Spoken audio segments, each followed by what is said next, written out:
اما بعد فاعوذ باللہ من الشیطان الرجیم بسم اللہ الرحمن الرحیم لیس البر ان تولوا وجوہکم قبل المشرق والمغرب ولكن البر من آمن باللہ والیوم الآخر والملائکۃ والکتاب والنبیین وآتى المال على حبه ذوي القربى واليتامى والمساكين وابن السبيل والسائلين وفي الرقاب وأقام الصلاة وآتى الزكاة والموفون بعهدهم إذا عاهدوا والصابرين في البأساء والضراء وحين البأس أولئك الذين صدقوا وأولئك هم المتقون صدق الله العظيم رب اشرح لي صدری ویسر لي امری واحلل عقدۃ من لسانی یفقہوا قولی۔ آیہ بر کے بارے میں کچھ تمہیدی گزارشات بھی پہلے بھی آ چکی تھیں اور پچھلی نشست میں ہم نے پھر اجمالاً ان کا اعادہ کیا۔ نیکی کی ایک جامع حقیقت کے ضمن میں اولین اہمیت ایمان کی، جس کے نتیجے میں کہ صحیح نیت پیدا ہوتی ہے، صحیح مقصد، اللہ کی رضا حاصل کرنا، اللہ کی محبت سے سرشار ہو کر کوئی کام کرنا، اور وہ ہو بھی کام درست ہو، نیک ہو، اچھا ہو، بھلا ہو، ظاہر کے اعتبار سے بھی تو وہ نیکی ہے۔ یا کمتر درجے میں اخروی جزا مقصود ہو، آخرت کی جزا، دنیا کا کوئی جزا، دنیا کی کوئی بدلہ جو ہے وہ نہیں۔ پھر یہ کہ جو مظاہر نیکی ہیں ان میں پہلا مظہر جو ہے وہ خدمت خلق، وہ انسانی ہمدردی کا جذبہ، انسان اپنا مال جو اسے طبعاً بہت محبوب ہے وہ دے سکے ضرورت مندوں کو، جن میں اولین قرابت دار، رشتہ دار، پھر یتامہ، پھر مساکین، پھر مسافر، پھر مانگنے والے، اور پھر گردنوں کے چھڑانے میں۔ اس کے بعد فرمایا وَأَقَامَ الصَّلَاةَ وَآتَى الزَّكَاةَ، اور قائم کی اس نے نماز اور ادا کی اس نے زکوٰۃ۔ اب دیکھیے یہاں ارکان اسلام میں سے اہم ترین ارکان جو ہیں اب ذکر آ رہا ہے۔ میں پہلے بیان کر چکا ہوں کہ ترتیب عنوان کے اعتبار سے موضوع کیا ہے۔ ارکان اسلام کی بحث ہوگی تو کلمہ شہادت کے فوراً بعد اقامت الصلاۃ و ایتاء الزکاۃ، لیکن یہاں بحث ہو رہی ہے نیکی کی۔ نیکی کی حقیقت کیا ہے؟ اس میں وہ ہمدردی کا مادہ وہ پہلے ہے اور نماز اور زکوٰۃ بعد میں۔ اور ان دونوں چیزوں پر غور کیجئے تو ایک عجیب جو ہے اس میں حکمت نظر آتی ہے کہ اس سے پہلے جو دو چیزیں ہمارے سامنے آئی ہیں نیکی کی بحث میں، ایک ایمان اور ایک خرچ کر سکنا، ضرورت مندوں کی ضرورتیں پوری کرنا، میں اپنے مال کو خرچ کر سکنا۔ اب ان دونوں کے لیے گویا کہ دو ستون گاڑ دیے گئے ہیں ہمارے دین کے نظام میں۔ ایمان کو تازہ رکھنے کے لیے نماز ہے، دن میں 5 مرتبہ اپنے مصروفیات سے نکلو۔ صبح کی نیند بڑی سہانی ہوتی ہے، اسے توڑ کر اٹھو، اور اٹھو اللہ کے حضور میں حاضر ہو، کھڑے ہو جاؤ، وضو کرو، کھڑے ہو جاؤ، نماز پڑھو، اللہ سے اپنا عہد جو ہے تازہ کرو۔ ایاک نعبد و ایاک نستعین، اللہ تعالیٰ کے ساتھ اپنے اس عہد کو دوبارہ استوار کرو، تازہ کرو۔ بڑا پیارا شعر ہے حفیظ جالندری کا کہ سرکشی نے کر دیے دھندلے نقوش بندگی، آؤ سجدے میں گریں لوح جبیں تازہ کریں۔ لوح کہتے تختی کو، جیسے تختی ہوتی تھی ہم لکھتے تھے، پھر تازہ کرتے تھے اسے، اس کے اوپر پھر دوبارہ گاچنی سے اس کو دوبارہ جو ہے تاکہ اس پر لکھا جا سکے۔ تو یہ لوح جبیں جو ہے یہ ہماری، اسے رکھو زمین پر تاکہ اس میں بندگی کا جو نقش ہے وہ تازہ ہو جائے۔ اس لیے کہ ہماری سرکشی جو نفس کی سرکشی ہے، ان النفس لامارۃ بالسوء، اس نے ہماری یہ بندگی کے جو آثار ہیں، جو نقوش ہیں، انہیں کمزور کر دیا، دھندلا دیا ہے۔ تو نماز ایک ستون ہے، اور یہ جان لیجئے کہ اسلامی معاشرے کے اندر اس کی تنظیم، اس کی آرگنائزیشن کے لیے یہ یوں سمجھیے رکن رکین ہے، یہ عمود ہے، یہ سب سے بڑا جو ہے بنیاد ہے۔ اب آپ کو معلوم ہے کہ اسلامی معاشرے میں ایک فرد ہے مسلمان، اس کی زندگی بھی اگر وہ نمازی ہے اور نماز کا حق ادا کرتا ہے، اس کی زندگی گویا کہ نماز کے گرد گھومتی ہے۔ اس کا سارا نظام الاوقات جو ہے نماز کے حوالے سے طے ہوگا۔ فلاں کام کرنا، اچھا بھائی عصر کی نماز کے بعد۔ وہ کوئی ایسی اپائنٹمنٹ نہیں کر سکتا کہ کہ جس میں عصر کی جماعت جو ہے اس کا معاملہ جو ہے وہ خطرے میں پڑ جائے، مغرب کے بعد اس کا سارا معاملہ چلے گا، اس کا روٹین جو ہے اسی کے گرد گھومے گا. یہ گویا کہ کھونٹا ہے جس کے گرد اس کے معمولات زندگی جو ہے، اس کی چکی جو ہے وہ چل رہی ہے. اسی طریقے سے معاشرہ، اب 5 مرتبہ دن میں مسلمان مسجد میں جمع ہو رہے ہیں، ایک امام کے پیچھے کھڑے ہیں، اور ایک دفعہ ہفتے میں جو ہے بڑی آبادی کے لوگ جو ہیں مسجد جامع میں جمع ہو گئے. یہ اسلامی معاشرے کی ایک تنظیم ہے. سال میں 2 مرتبہ جو ہے آبادی سے باہر کسی بڑے کھلے میدان میں لوگ چلے گئے ہیں عیدین کے لیے، اور سال میں 1 مرتبہ جو ہے پوری دنیا سے کشاں کہاں کہاں سے گورے بھی اور کالے بھی اور پیلے بھی مسلمان کہاں سے چلے آ رہے ہیں، ہر مسلک ہر فقہ کے ماننے والے. یہ ایک تنظیم ہے جو نماز کے گرد اور حج کے گرد ہو رہی ہے. اور یہ نماز جو ہے در حقیقت بندے کا تعلق اللہ کے ساتھ استوار کرنے کا سب سے بڑا ذریعہ ہے. اس لیے کہ ہمارے معمولات جو ہیں وہ ہمیں اللہ سے غافل کر دیتے ہیں، ہم گم ہو کر رہ جاتے ہیں. وہ بڑا پیارا شعر ہے اقبال کا، کافر کی یہ پہچان کہ آفاق میں گم ہے، مومن کی یہ پہچان کہ گم اس میں ہے آفاق. آفاق میں گم ہو جانا، میرا یہ کام ہے، یہ کام ہے، یہ کام ہے، یہ کام ہے، یہ کرنا، وہاں جانا، وہاں سے وہاں جانا، وہاں سے وہاں جانا، ایک چکر ہے، ایک روٹین ہے. انسان گم ہو گیا، کہاں خدا کا خیال، کہاں آخرت کا خیال، آئے گا ہی نہیں، گم ہو گئے. اور ایک وہ ہے کہ جو گویا کہ دنیا میں رہتا ہے، بازار سے گزرا ہوں خریدار نہیں ہوں. دنیا میں رہو اور دنیا میں گم نہ ہو جاؤ، بلکہ دنیا تمہارے اندر آ جائے، تمہارے قابو میں آ جائے، تمہارے تابع ہو جائے، تمہارے سارے معمولات تمہارے اپنے فیصلے کے، تمہاری خودی کے تابع ہو جائیں. یہ کیفیت ہے در حقیقت کے جو مطلوب ہے. اسی لیے فرمایا حضرت موسیٰ علیہ السلام کی پہلی جو حاضری ہوئی تھی اور اسی میں انہیں رسالت عطا ہوئی، تو اس کی پہلی وحی سورہ طٰہٰ کے شروع کی آیات میں ہے، وَأَقِمِ الصَّلَاةَ لِذِكْرِي. دیکھو میری نماز میرے ذکر کے لیے، میری یاد کے لیے نماز کو قائم رکھو. الصلاۃ عماد الدین حضور فرما رہے ہیں، یہ دین کا ستون ہے. اس دین کی عمارت اس پر کھڑی ہوئی. جیسا کہ میں نے عرض کیا، ہمارے شخصی بھی معاملات اور معمولات اس کے گرد گھومے، اور ہماری اجتماعیت جو ہے، ہمارا معاشرہ اور ہماری ملی تنظیم جو ہے، اس کی بنیاد بھی یہی. زکوٰۃ کیا ہے؟ مظاہر نیکی میں سب سے پہلا مظہر آیا تھا مال خرچ کر سکنا، خیرات، صدقات، لوگوں کی ضرورتیں پوری کرنا اپنے مال سے، ہمدردی میں اپنا مال خرچ کرنا. اس مال خرچ کرنے کے لیے ایک اور ستون کھڑا کر دیا گیا، اور وہ زکوٰۃ ہے. کم سے کم اتنا تو دینا ہی ہوگا. گویا کہ آپ کو معلوم ہے کہ کسی بوتل کا کارک اگر بند ہی رہے تو بند رہے گا، اس میں سے کچھ بھی نہیں نکلے گا، ایک قطرہ بھی نہیں ٹپکے گا. ایک دفعہ کھل جائے تو امید ہے کہ کچھ اور بھی نکل آئے گا.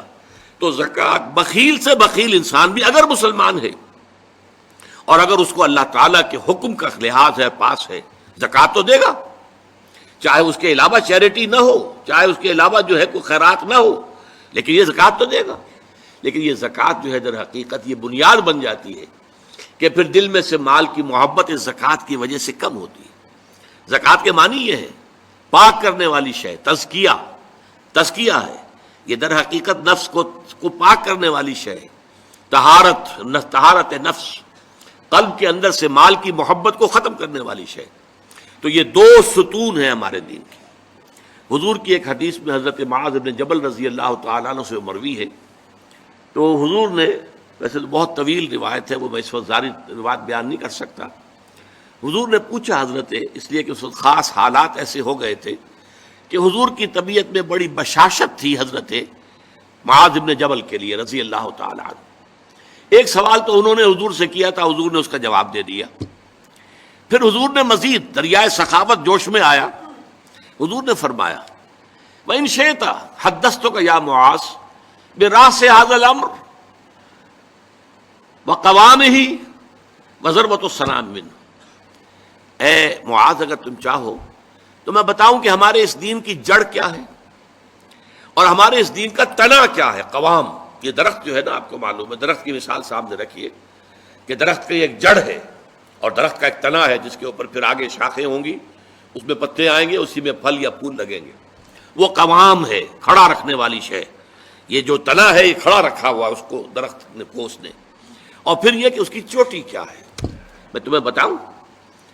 تو انہوں نے کہا بے ابی و امی انت یا رسول اللہ قل لی، میرے ماں باپ آپ پر قربان ہو اے نبی صلی اللہ علیہ وسلم، ضرور بتائیے مجھے۔ تو فرمایا ان رأس ھذا الامر، دیکھو ہمارے اس دین کی جڑ کیا ہے؟ شہادت اللہ الہ الا اللہ وان محمد رسول اللہ، یہ ہے جڑ۔ اور ہمارے اس دین کے معاملے کا جو تنا ہے، قوام ہے،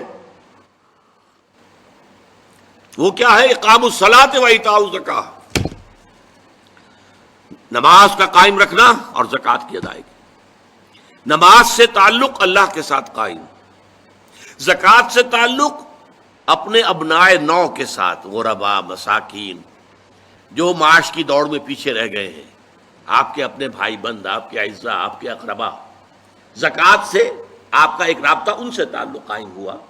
نماز سے الصلاۃ و عماد الدین، اور الصلاۃ و معراج المومنین، اسے معراج المومنین بھی کہا گیا۔ نماز سے تعلق اللہ کے ساتھ، زکوٰۃ سے تعلق خلق خدا کے ساتھ، اللہ تعالیٰ کے بندوں کے ساتھ۔ اور یہاں زکوٰۃ کا جو لفظ آ گیا تو نوٹ کیجئے، پہلے جو فرمایا تھا وَآتَ الْمَالَ عَلَىٰ حُبِّهِ ذَوِي الْقُرْبَىٰ وَالْيَتَامَىٰ وَالْمَسَاكِينَ وَابْنَ السَّبِيلِ وَالسَّائِلِينَ وَفِي الرِّقَابِ، اور یہاں فرمایا وَآتَ الزَّكَاةَ، اس کا مطلب یہ دو علیحدہ چیزیں ہیں۔ پہلے جو فرمایا ہے وہ نفل ہے، وہ ادا کرنا ہے زکوٰۃ کے علاوہ۔ اس لیے ایک حدیث میں بھی آتا ہے، حضور نے فرمایا صلی اللہ علیہ وسلم ان فی المال لحقا سوی الزکاۃ، دیکھو مسلمانوں یہ نہ سمجھ بیٹھنا کہ تم نے اپنے مال میں سے زکوٰۃ نکال دی تو بس اللہ کا حق پورا نکل گیا، نہیں نہیں، ان فی المال لحقا سوی الزکاۃ، تمہارے اموال میں اللہ کا حق ہے زکوٰۃ کے علاوہ بھی۔ اور پھر آپ نے وہ آیت پڑھی وَآتَ الْمَالَ عَلَىٰ حُبِّهِ ذَوِي الْقُرْبَىٰ وَالْيَتَامَىٰ وَالْمَسَاكِينَ وَابْنَ السَّبِيلِ وَالسَّائِلِينَ وَفِي الرِّقَابِ وَأَقَامَ الصَّلَاةَ وَآتَى الزَّكَاةَ، اس نے جو ہے مال دیا اس کی محبت کے علی رغم، قرابت داروں کو، یتیموں کو، مسکینوں کو، اور مسافروں کو، مانگنے والوں کو، اور گردنوں کے چھڑانے میں، اور قائم کی نماز اور ادا کی زکوٰۃ۔ تو زکوٰۃ ایک فرض شے ہے، اور وہ جو پہلے بیان ہوا ہے وہ نفل ہے، وہ اضافی ہے، وہ زکوٰۃ کے علاوہ ہے، وہ زکوٰۃ کا حصہ نہیں ہے، بلکہ در حقیقت اس جذبے کو سسٹین کرنے کے لیے زکوٰۃ کی حیثیت ایک ستون کی ہے، جیسے ایمان کو تازہ رکھنے کے لیے نماز کی حیثیت ایک ستون کی ہے، الصلاۃ و عماد الدین، اسی طریقے سے انفاق اللہ کی راہ میں مال خرچ کر سکنے کی صلاحیت جو ہے اس کو برقرار رکھنے کے لیے زکوٰۃ کی عبادت فرض کی گئی۔ اب اس کے بعد آئیے وَالْمُوفُونَ بِعَهْدِهِمْ إِذَا عَاهَدُوا، اور وہ لوگ کہ جو اپنے معاہدوں کو پورا کرنے والے ہوں جبکہ وہ عہد کر لیں۔ ایفاء عہد، اس کی کیا اہمیت ہے؟ ایک حدیث، حضور کے جو خادم خاص تھے حضرت انس بن مالک رضی اللہ تعالی عنہ، تقریباً 9 برس تک مدنی زندگی جو ہے اس میں وہ حضور کے ذاتی خادم کی حیثیت سے رہے، اور ان کا کہنا یہ ہے کہ قلما خطبنا رسول اللہ صلی اللہ علیہ وسلم الا قال لا ایمان لمن لا امانۃ له ولا دین لمن لا عہد له، کہتے ہیں شاذ ہی کبھی ایسا ہوا ہوگا کہ حضور نے ہمیں خطبہ ارشاد فرمایا ہو کسی بھی موقع پر، اور اس میں یہ الفاظ مبارکہ آپ نے نہ فرمائے ہو کہ اس شخص کا کوئی ایمان نہیں جس میں امانت داری کا وصف نہیں، اور اس شخص کا کوئی دین نہیں جس میں ایفاء عہد نہیں۔ کیوں؟ دین بھی نام ہے اللہ سے اپنے ایک عہد کو پورا کرنے کا۔ نماز کی ہر رکعت میں ہم کیا کہتے ہیں؟ ایاک نعبد و ایاک نستعین، پروردگار ہم صرف تیری ہی بندگی اور پرستش کرتے ہیں، اور صرف تیری ہی بندگی اور پرستش کرتے رہیں گے، اور اے پروردگار ہم صرف تجھ ہی سے مدد کے خواہاں ہیں اور تجھ ہی سے مدد چاہتے رہیں گے۔ یہ عہد ہے، بہت بڑا عہد ہے، بہت بڑا عہد ہے۔ اس عہد کو پورا کرنا ہی دین ہے۔ اللہ کی بندگی، اللہ کے احکام کی اطاعت، اللہ نے جن چیزوں کو حرام کیا ان سے اجتناب کرتے رہنا، اللہ کے فرائض کی ادائیگی، اللہ کے لیے تن من دھن لگا دینا، ایاک نعبد و ایاک نستعین۔ اب ظاہر بات ہے کہ جو شخص انسانوں کے ساتھ چھوٹے چھوٹے کیے ہوئے عہد پورے نہیں کرتا، وہ اتنا بڑا عہد اللہ کے ساتھ کیسے نبھا دے گا؟ جو 2 پیسے کے اندر امانت کا ثبوت نہیں دے سکتا، اس میں بھی خیانت کر گزرتا ہے، وہ 2 کروڑ میں کیسے امین ثابت ہوگا؟ لہذا لا دین لمن لا عہد لہ، لا ایمان لمن لا امانت لہ ولا دین لمن لا عہد لہ۔ جس شخص میں امانت داری کا وصف نہیں ہے اس کا کوئی ایمان نہیں، اور جس کے اندر ایفاء عہد کا مادہ نہیں ہے اس کا کوئی دین نہیں۔ اب خاص طور پر اس نیکی کی بحث میں جس ربط اور ترتیب کے ساتھ یہ بات آ رہی ہے اس کو سمجھیے۔ در حقیقت یہ معاملات جو ہیں انسان کے، بین الانسانی معاملات، یہ در حقیقت اس کا تذکرہ ہے، اس لیے کہ اب تک جو معاملے آئے، ایک خدمت خلق اور انسانی ہمدردی کا جذبہ، پھر نماز کا قیام، زکوٰۃ کی ادائیگی، اب جو یہاں آ رہا ہے یہ معاملات ہیں بین الانسانی معاملات۔ معاملہ کہتے ہیں جو 2 افراد کے مابین کوئی بات ہو رہی ہو، عمل سے معاملہ، جوہد سے مجاہدہ، قتل سے مقاتلہ۔ تو جب 2 فریقوں کے درمیان جوہد ہوگی، جوہد کا جوہد سے ٹکراؤ ہوگا تو وہ مجاہدہ بن جاتا ہے۔ جب 2 فریق ایک دوسرے کو قتل کرنے کے درپے ہیں یہ مقاتلہ ہے۔ معاملہ جب 2 انسان یا 2 فریق یا 2 گروہ یا 2 کمپنیاں، یہ کمپنیاں جو ہیں وہ بھی آپ کو معلوم ہے لیگل پرسنز شمار ہوتے ہیں، ان کے مابین کوئی معاملہ ہو رہا ہے، کوئی معاملہ طے کر رہے ہیں، ان معاملات کے اندر سٹریم لائننگ کرنے والی ایک شے ہے، اگر وہ ہو جائے سارے معاملات درست ہو جائیں گے۔ اب آپ کو معلوم ہے ایفاء عہد کا جذبہ پیدا ہو جائے۔ دیکھیے معاملات کی میں آپ سے وضاحت کروں، ایک شخص امپلائر ہے، ایک امپلائی ہے، ان کے درمیان ایک کانٹریکٹ ہے، یہ ریمونریشنز ملیں گی، یہ مراعات، یہ مفادات، یہ تنخواہ، یہ کام تمہیں کرنے ہیں۔ اب اگر ایک شخص پوری تندہی کے ساتھ وہ کام نہیں کرتا تو وہ حرام خوری کر رہا ہے، ایفاء عہد نہیں کر رہا۔ ایفاء عہد کا تقاضا یہ ہوگا کہ کوئی سپروائز کرنے والا ہے یا نہیں ہے، کوئی دیکھنے والا ہے یا نہیں ہے، وہ اپنے معاہدے کے اندر بندھے ہونے کی بنیاد پر کام کرے اور حتی الامکان اپنی جو بہترین صلاحیتیں ہیں وہ۔ اسی طرح چھوٹا سا معاملہ ہے، آپ نے ایک شخص کو مزدور کے طور پر رکھا ہے، شام کو 100 روپے آپ نے دینے ہیں، یہ ایک معاہدہ ہے، طے ہو گیا۔ اب یہ مزدور اگر کام چور ہے کہ اگر تو کوئی دیکھنے والا ہے تو کام کر رہا ہے اور اگر کوئی دیکھ نہیں رہا تو بیٹھ گیا، تو یہ بے ایمانی کر رہا ہے، یہ وعدہ خلافی کر رہا ہے۔ اسے اپنے اس وقت کے اندر اپنی پوری توانائی، پوری توجہ کے ساتھ، اس لیے نہیں کہ کوئی مجھے دیکھنے والا ہے بلکہ اس لیے کہ میں تو اپنے عہد کا پابند ہوں، میں نے معاہدہ کیا۔ یہ میں نے سب سے چھوٹی مثالیں دے دی، اس سے اوپر آئیے، شادی کیا ہے؟ سوشل میرج، یہ سوشل کانٹریکٹ ہے۔ میرج کیا ہے؟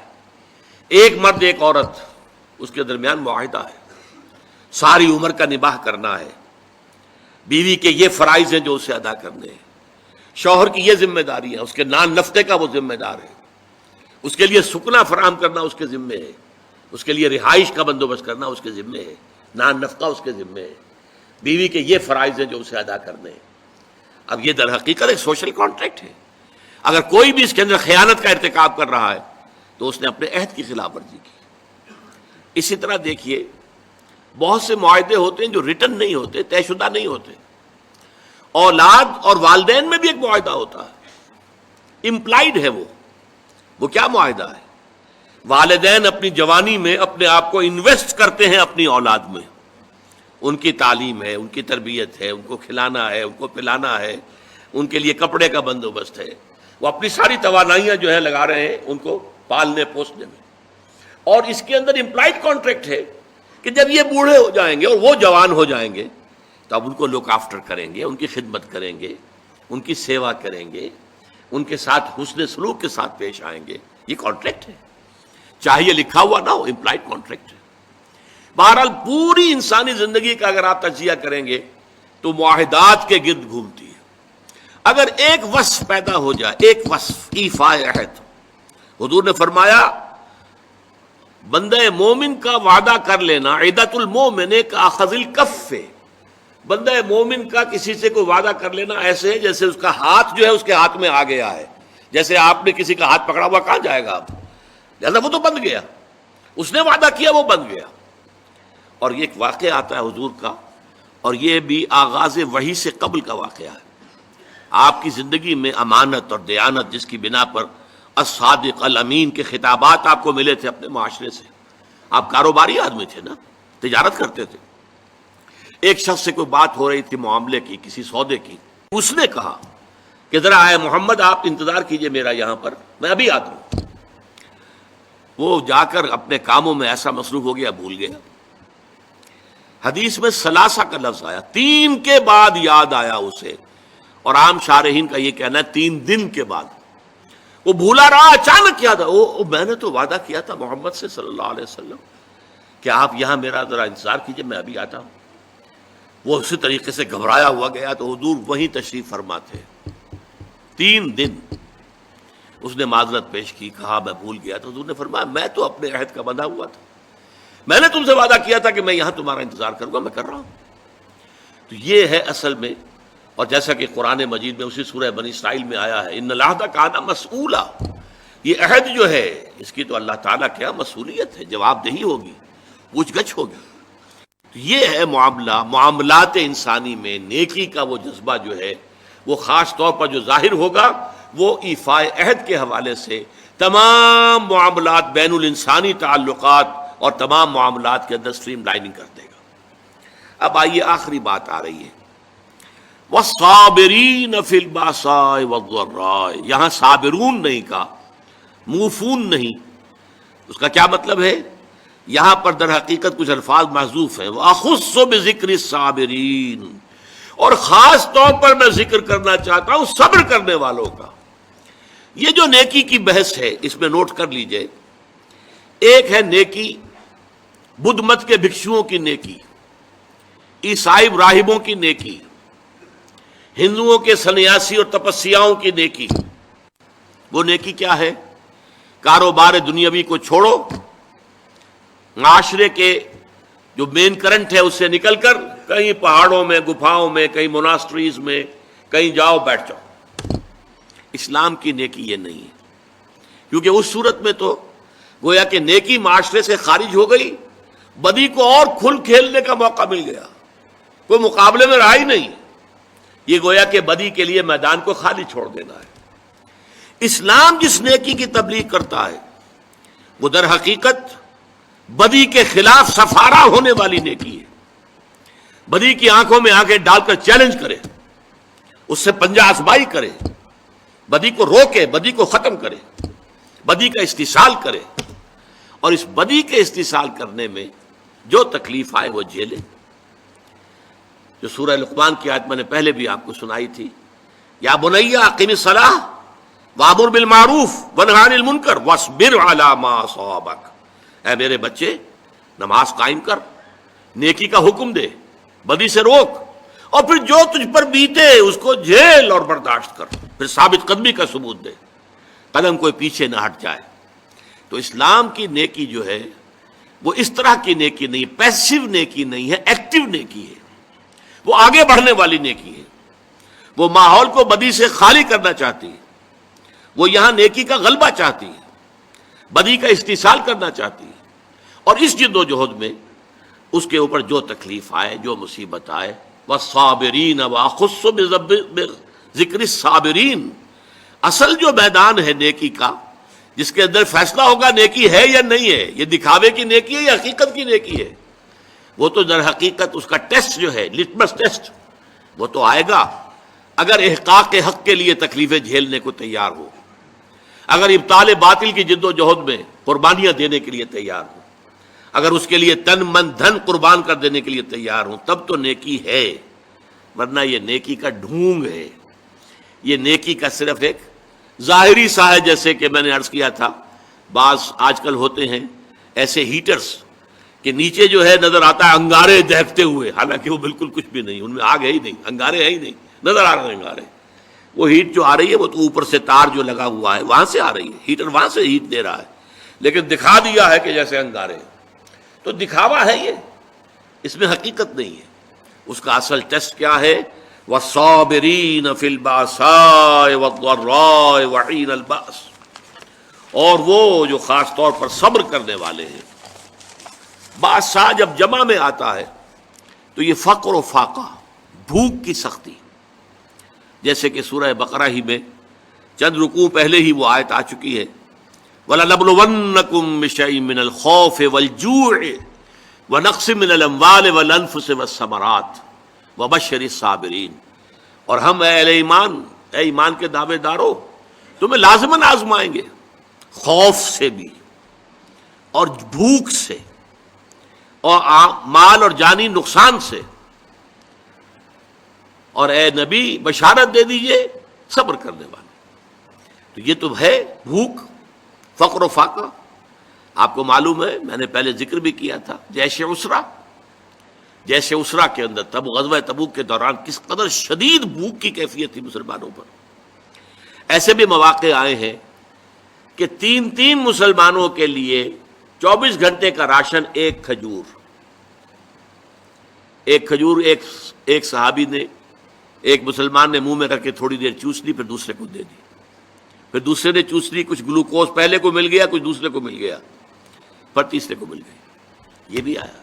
اب جھیلنا، اسے برداشت کرنا۔ اسی طریقے سے غزوہ خندق کے موقع پر جو آیا، اس لیے کہ شدید ترین سردی کا موسم تھا اور یہاں اب کچھ نہیں تھا، چاروں طرف سے گھیراؤ ہے، کوئی باہر سے رسد آ ہی نہیں سکتی، قحط کی کیفیت ہے، اور یہاں پر جو ہے فاقے آ رہے ہیں، اور اس فاقے کی حالت میں حکم ہوا ہے کہ خندق کھودو، اور مدینے کی زمین جو ہے پتھریلی زمین ہے، ٹھیک ہے وہاں پہ ریت بھی ہے، لیکن خندق کھودنے کے لیے تو ریت سے نیچے جانا پڑے گا نا، پتھروں کے اوپر۔ چنانچہ ایک واقعہ آتا ہے کہ ایک بڑی چٹان آ گئی، تو جس چٹان کو بہت سے مسلمانوں نے کوشش کی اپنے اس تیشوں کے پھاوڑوں کے ذریعے سے توڑنے کی، نہیں توڑ سکے، پھر حضور نے ضرب لگائی ہے تو وہ ٹوٹی۔ تو وہ چٹانیں جو ہیں ان کو توڑ رہے ہیں، اور ہے فاقے سے، تو لوگوں نے اپنے پیٹوں کے اوپر پتھر باندھے ہوئے اپنی چادروں کے ساتھ کس لیے ہیں، تاکہ ایک تو وہ کہ ہنگر پینز نہ ہوں، وہ جو پیٹ کے اندر بروڑا اٹھتا ہے درد کی وجہ سے، اگر معدہ خالی ہے تو وہ تو احتجاج کرے گا، لیکن اس بوجھ تلے اس کو لے آئے پتھر تلے، تو وہ جو ہے اس میں وہ کیفیت پیدا نہیں ہوگی، کمر دوہری نہ ہو جائے۔ اور جب حضور سے شکوہ کیا کہ حضور دیکھیے اب ناقابل برداشت ہو رہا ہے معاملہ، دیکھیے کرتے اٹھا کے لوگوں نے دکھایا، ہم نے پتھر باندھے ہوئے، آپ نے اپنا کرتا مبارک اٹھا کر دکھایا، وہاں 2 پتھر بندھے ہوئے۔ یہ کیفیتیں ہیں کہ جن میں سے گزرے ہیں محمد الرسول اللہ والذین معہ، حضور بھی اور حضور کے ساتھی بھی۔ تو والصابرین فی البأساء والضراء، ضرر کہتے ہیں تکلیف، کوئی آپ کو جسمانی تکلیف پہنچ رہی ہے، کوئی زخم کے اندر ٹیسیں اٹھ رہی ہیں، یا جیسے کہ آپ کو معلوم ہے جیسے مکے میں صحابہ کرام کو ٹارچر کیا جا رہا تھا، شدید ترین ایذائیں دی جا رہی تھی، حضرت بلال کا معاملہ، حضرت خباب بن الارض کا معاملہ، دہکتے ہوئے انگاروں کے اوپر ننگی پیٹھ لٹا دیا گیا، لیٹ جاؤ، لیٹ گئے۔ اب آپ دیکھیے کھال ہے، آپ کا کیا خیال ہے کہ ان کی کھال سن تھی؟ انہیں جلن کا احساس نہیں ہو رہا تھا، لیکن جھیلا ہے، اسے برداشت کیا، کیوں کہ حضور کا حکم ہے کہ کوئی جوابی کارروائی نہیں کرنی ہے، جو بھی یہ کرے ٹھیک ہے کرنے دو، تمہارے جسم کے ٹکڑے کر دے کرنے دو۔ اسی وجہ سے لیٹ گئے، اور جو ہے وہ کھال جلی ہے، پھر پیٹھ کی جو چربی ہے وہ پگھلی ہے، اس سے پھر وہ انگارے ٹھنڈے ہوئے ہیں، یہ کیفیت ہے، جھیلنا ہوتا۔ تو یہ جھیلنا جو ہے برداشت کرنا، تحمل، والصابرین فی البأساء والضراء وحین الباس، اور خاص طور پر باس کے وقت، باس جب واحد میں آتا ہے اس کے معنی جنگ ہے، یہ آخری امتحان ہوتا ہے، میدان جنگ میں آ جانا، جان ہتھیلی پر رکھ کر میدان میں آ جاؤ۔ ظاہر بات ہے جو جنگ میں گیا وہ گویا کہ اپنی جان کا رسک لے کر جا رہا ہے، یہ تو اگر کوئی خاص اللہ کا فضل ہے کہ لوٹ آیا تو یہ تو فضل ہے، یہ تو ایک طرح سے نئی زندگی ہے، ورنہ در حقیقت جنگ میں جانے والا اپنی جان کا رسک لے کر، اور وہاں پھر صبر کرنا، ڈٹے رہنا، وہاں پیٹھ نہ دکھانا۔ وَمَن يُوَلِّهِمُ الدُّبُرَ يَوْمَئِذٍ، تو اگر کسی شخص نے اپنی پیٹھ دکھا دی دشمن کو جنگ کے موقع پر، تو پھر اس کے لیے تو اللہ تعالیٰ کا عذاب ہے، وَمَأْوَاهُ جَهَنَّمُ وَبِئْسَ الْمَصِيرُ، اور اس کا برا ٹھکانہ ہے جہنم، جہنم ٹھکانہ ہے جو بہت بری جگہ ہے۔ تو جنگ کے موقع پر اب یہاں سوچئے کہ وہ جو میں نے کہا تھا کہ یہاں پہ سورۃ العصر کی تیسری چیز جو ہے وہ انڈرسٹوڈ ہے. سورۃ العصر میں ایمان کی بات آئی، ایمان یہاں آ گیا، 5 ایمانیات کا ذکر آ گیا. سورۃ العصر میں عمل صالح کا معاملہ آیا، یہاں پر اس کے مختلف شعبے، خدمت خلق، انسانی ہمدردی، عبادات، نماز اور زکوٰۃ، ایفاء عہد، تمام جو بین الانسانی معاملات ہیں، تعلقات ہیں، ان کی سٹریم لائننگ. اسی طریقے سے صبر، تو صبر کی 3 چیزیں یہاں آ گئی، صابرین فی الباساء والضراء وحین الباس. لیکن یہاں پر وہ تواصوا بالحق کے ضمن میں اصطلاح لفظاً کوئی شے یہاں مذکور نہیں ہے. میں کہتا ہوں کہ وہ امپلائڈ ہے. کیوں؟ اس سوال کا جواب کیا ہے؟ دیکھیے، جو پورا خاکہ ہمارے سامنے آ رہا ہے، یہ ایک پوری شخصیت ہے، پورا حیولہ ہے، پورا ایک کریکٹر ہے انسانی جو ہمارے سامنے آ رہا ہے. وَلَٰكِنَّ الْبِرَّ مَنْ آمَنَ بِاللَّهِ وَالْيَوْمِ الْآخِرِ وَالْمَلَائِكَةِ وَالْكِتَابِ وَالنَّبِيِّينَ وَآتَى الْمَالَ عَلَىٰ حُبِّهِ ذَوِي الْقُرْبَىٰ وَالْيَتَامَىٰ وَالْمَسَاكِينَ وَابْنَ السَّبِيلِ وَالسَّائِلِينَ وَفِي الرِّقَابِ وَأَقَامَ الصَّلَاةَ وَآتَى الزَّكَاةَ وَالْمُوفُونَ بِعَهْدِهِمْ إِذَا عَاهَدُوا. ایسے لوگوں کی جنگ کس مقصد کے لیے ہو سکتی ہے؟ کیا ایسے لوگ صرف دنیاوی مفادات کے لیے جنگ کریں گے؟ ایک پورا کردار ہے، اس میں کوئی چیز فٹ نہیں بیٹھ رہی. اس کے اندر ظلم، تعدی، لا یریدون علوا فی الارض ولا فسادا. ایسے لوگ زمین کے اندر اپنا اقتدار، اپنی حکومت، اور اس کے لیے فساد، اور اس کے لیے جنگ، اور اس کے لیے خوریزی، ان کی اس پورے نقشے میں فٹ نہیں بیٹھتی. لہذا ان کی یہ جنگ اور ان پر جو آزمائشیں آئیں گی بھوک کی اور تکلیف کی، کس لیے؟ یہ احقاق حق کے لیے، تواصی بالحق کے لیے، حق کا بول بالا کرنے کے لیے، اقامت دین کی جد و جہد کے لیے. اس لیے کہ سب سے بڑا حق کیا ہے؟ یہ زمین اللہ کی ہے اور اس پر اسی کا حکم چلنا چاہیے. یہ ہے سب سے بڑا حق. میں نے عرض کیا تھا سب سے چھوٹا حق یہ بھی ہو سکتا ہے کہ بچے گلی میں کھیل رہے ہیں اور آپ ان سے کہیں کہ بیٹے یہ جگہ نہیں ہے کھیلنے کی، میدان میں جا کر کھیلو. تمہاری گیند سے یا تمہاری گلی سے کسی گاڑی کا شیشہ ٹوٹ جائے گا اور اس پر بھی ریزنٹمنٹ ثابت آئے گی. بچے جو ہیں شاید آپ کو اپنی عزت سلامت لے کر وہاں سے جانا جو ہے وہ نصیب نہ ہو. اسی طریقے سب سے بڑا خیر کیا ہے؟ یہ زمین اللہ کی ہے. ان الارض للہ، زمین اللہ کی ہے، یہاں اس کا حکم چلنا چاہیے. جیسے کہ عیسائیوں کی جو لارڈز پریئر ہے اس میں الفاظ ہیں بڑے خوبصورت. Thy kingdom come, thy will be done on earth as it is in heavens. اے رب تیری حکومت، تیری بادشاہت زمین میں قائم ہو جائے، اور اے رب تیری مرضی جیسے آسمانوں میں پوری ہو رہی ہے. سورج تیرے حکم کا تابع ہے اور چاند تیرے حکم کا تابع ہے. اے پروردگار اسی طریقے سے زمین پر بھی تیرا ہی حکم چلے. یہ ہے سب سے بڑا حق. اس حق کے لیے میدان میں آنا. اور ظاہر بات ہے کہ جب یہ آیتیں نازل ہو رہی تھی تو ایک نقشہ موجود بالفعل تھا. محمد الرسول اللہ والذین معہ ان وادیوں میں سے گزر چکے تھے. ایمان کے مراحل انہوں نے طے کیے. انسانی ہمدردی کے کتنے بڑے بڑے مظاہر سامنے آئے. حضرت ابوبکر کا ذکر ہو چکا ہے ایک جنگ کے موقع پر، اور غالباً یہ غزوہ احد کی بات ہے، کیونکہ بہت سے مسلمان شہید بھی ہوئے تھے، بہت سے زخمی بھی تھے. بعد میں کوئی پانی پلانے والا آیا، العطش العطش. معلوم ہوتا ہے کہ جب جسم میں سے خون زیادہ نکل جائے زخموں سے تو پیاس شدید ہو جاتی، پانی کی کمی جسم میں ہوتی ہے. العطش العطش. تو ایک کے پاس وہ ایک پیالہ لایا گیا، منہ سے لگایا گیا کہ برابر میں ذرا آواز آئی العطش العطش. تو اس نے کہا اچھا اچھا پہلے میرے بھائی کو پلاؤ پھر میں پی لوں گا. وہاں لے کر گئے تو اس کے قریب سے کہیں اور سے آواز آ گئی العطش. اس نے کہا پہلے میرے اس بھائی کو پلاؤ پھر میں پی لوں گا. وہاں جب پہنچا ہے پانی لے کر، جو شخص بھی لے کر گیا تھا ان کا دم نکل گیا. واپس آئے تو ان کی بھی روح پرواز کر چکی. واپس آئے تو پہلے کا بھی انتقال ہو چکا. یہ انسانی ہمدردی. موت کے وقت بھی یہ کیفیت، یہ ایثار. یؤثرون علی انفسہم ولو کان بہم خصاصہ. اپنے اوپر دوسروں کو ترجیح دینا. یہ سارے مراحل طے کر چکے تھے صحابہ کرام، اور لوگوں کے سامنے نقشے موجود تھے، اور ان کا ایفاء عہد یہ سب ان کے سامنے موجود تھا.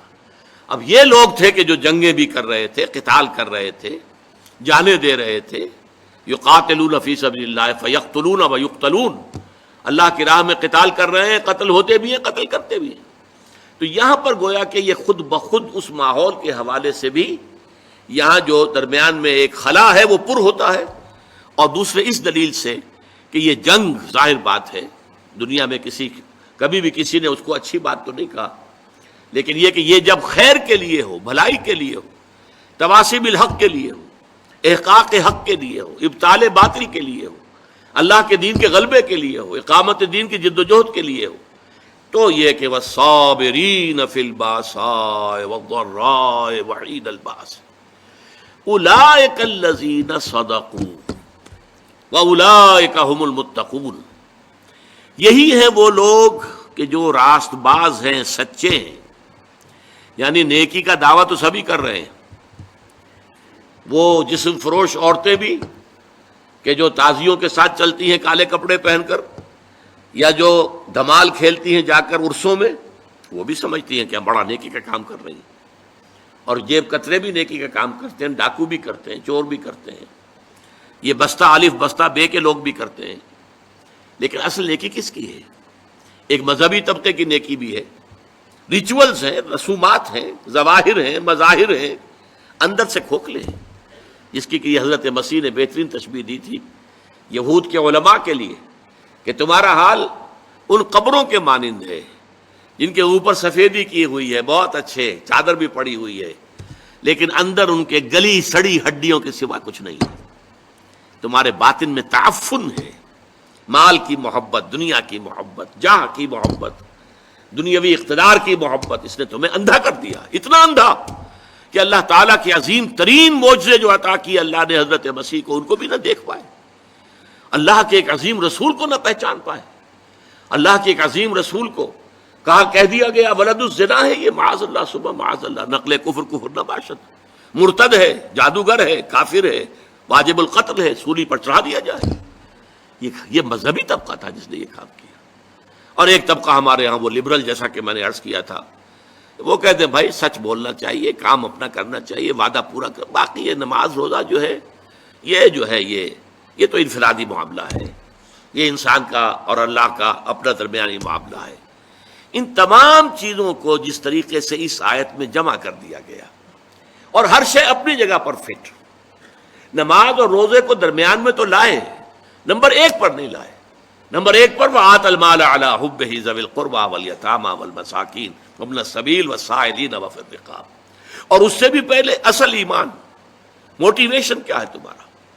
اب دیکھیے ہماری مجبوری کیا ہے، ہم انسانوں کی مجبوریاں ہیں دو، ایک تو یہ کہ ہم اعمال کے ظاہر پر حکم لگاتے ہیں، ہمیں باطنی تو نظر نہیں آتا، ہم کسی کا دل نہیں دیکھ سکتے، ہمیں نہیں معلوم اس کی نیت کیا ہے، اور کسی کی نیت پر بلا سبب شک کرنا، شبہ کرنا، اس کی ہمیں اجازت نہیں، لہذا ہم تو کہہ دیں گے یہ نیکی ہے، یہ نیکی کا کام ہے، ہم اس کی باطنی جو ہے، اس کا اصل پس منظر کیا ہے، اس کی اصل جذبہ محرکہ کیا، ہم نہیں جان سکتے۔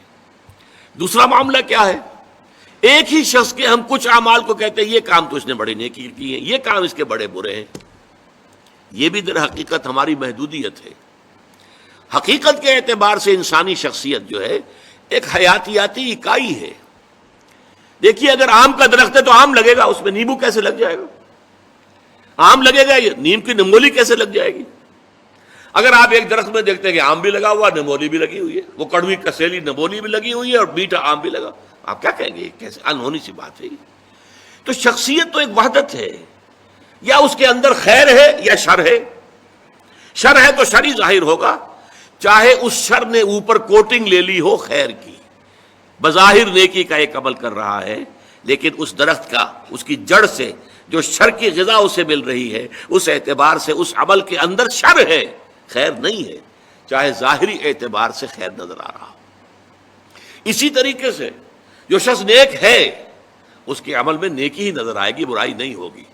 البتہ اس میں ایک استثناء ہے، جو حقیقتاً نیک ہے، جو اس پیمانے پر پورا اتر رہا ہے، وَلَٰكِنَّ الْبِرَّ مَنْ آمَنَ بِاللَّهِ وَالْيَوْمِ الْآخِرِ وَالْمَلَائِكَةِ وَالْكِتَابِ وَالنَّبِيِّينَ الی آخر الآیہ، جو شخص اس پر پورا اتر رہا ہے اس سے بھی کبھی وقتی حالات کے تحت، وقتی اثرات کے تحت کوئی غلط کام سرزد ہو سکتا ہے۔ یہ نہ سمجھیے کہ اس سے کبھی بھی کوئی برائی جو ہے اس کا ظہور نہیں ہو سکتا، نہیں ہو سکتا ہے، لیکن فوراً توبہ کرے گا۔ اگر اس کے اندر نیکی ہے، وہ کسی بدی کو مستقل طور پر اپنی زندگی میں اپنے کردار کے اندر جگہ نہیں دے سکتا۔ اس کو آپ 2 اور 2 4 کی طرح جان لیجیے۔ وقتی آلات ہیں، وقتی اثرات پڑ گئے ہیں، یا جذبات کا کوئی طوفان امڈ آیا ہے وقتی طور پر، اور اس میں جو ہے آدمی سے کوئی غلط حرکت سرزد ہو گئی ہے، لیکن اگر نیک ہے اندر سے فی الواقع، فوراً توبہ کرے گا۔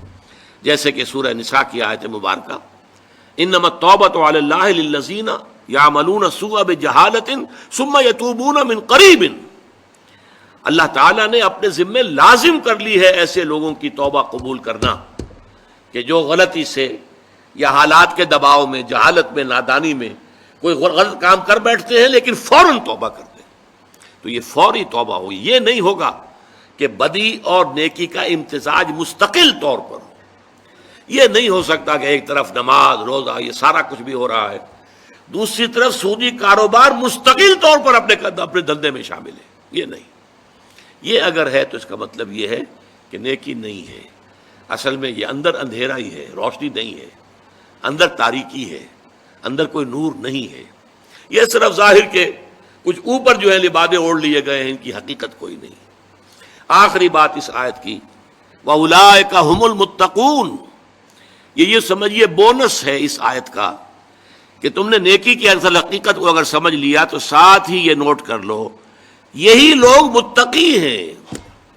تمہارا تقویٰ کا تصور بھی کچھ اور ہی ہے، ایک ظاہری وضاقتہ ہے، شکل و صورت ایک طرح کی بنا لی ہے، لباس ایک طرح کا پہن لیا ہے، تو آپ سمجھتے ہیں بڑا متقی انسان ہے۔ یہ ظاہر کے ساتھ، ظواہر کے ساتھ، وہی ہماری مجبوری، ہم دل کے اندر جھانک کر نہیں دیکھ سکتے، لیکن حقیقت میں متقی وہ ہوگا جو اس پورے نقشے پر پورا اتر رہا ہو، جس کی پوری شخصیت جو ہے اس کے اندر یہ رنگ بھرا ہوا ہو، وہ ہے متقی۔ جیسے کہ حضور نے ایک مرتبہ 3 دفعہ اپنے قلب مبارک کی طرف، سینہ مبارک کی طرف اپنے دست مبارک سے اشارہ کیا، التقویٰ ہا ہونا، التقویٰ ہا ہونا، التقویٰ ہا ہونا، تقویٰ یہاں ہوتا ہے، تقویٰ یہاں ہوتا ہے، تقویٰ یہاں ہوتا ہے۔ تقویٰ دل میں ہوتا ہے، دل میں ایمان ہوتا ہے۔ ایمان اور تقویٰ یہ گویا کہ ہم معنی اور مترادف باتیں ہو گئی۔ اگر اللہ پر ایمان ہے تو اللہ کی معصیت سے بچنے کی کوشش کریں گے کہ نہیں؟ اللہ کو راضی کرنے کی کوشش کریں گے کہ نہیں؟ لہذا اصل تقویٰ یہاں ہے، اور جب یہ اندر ہے تو پھر پورے وجود کو یہ ایک خاص رنگ میں رنگ دے گا، اور وہ پوری شخصیت انسان کی اس آیہ بر میں ہمارے سامنے آ گئی۔ بارک اللہ لی ولکم فی القرآن العظیم ونفعنی وإیاکم بالآیات والذکر الحکیم۔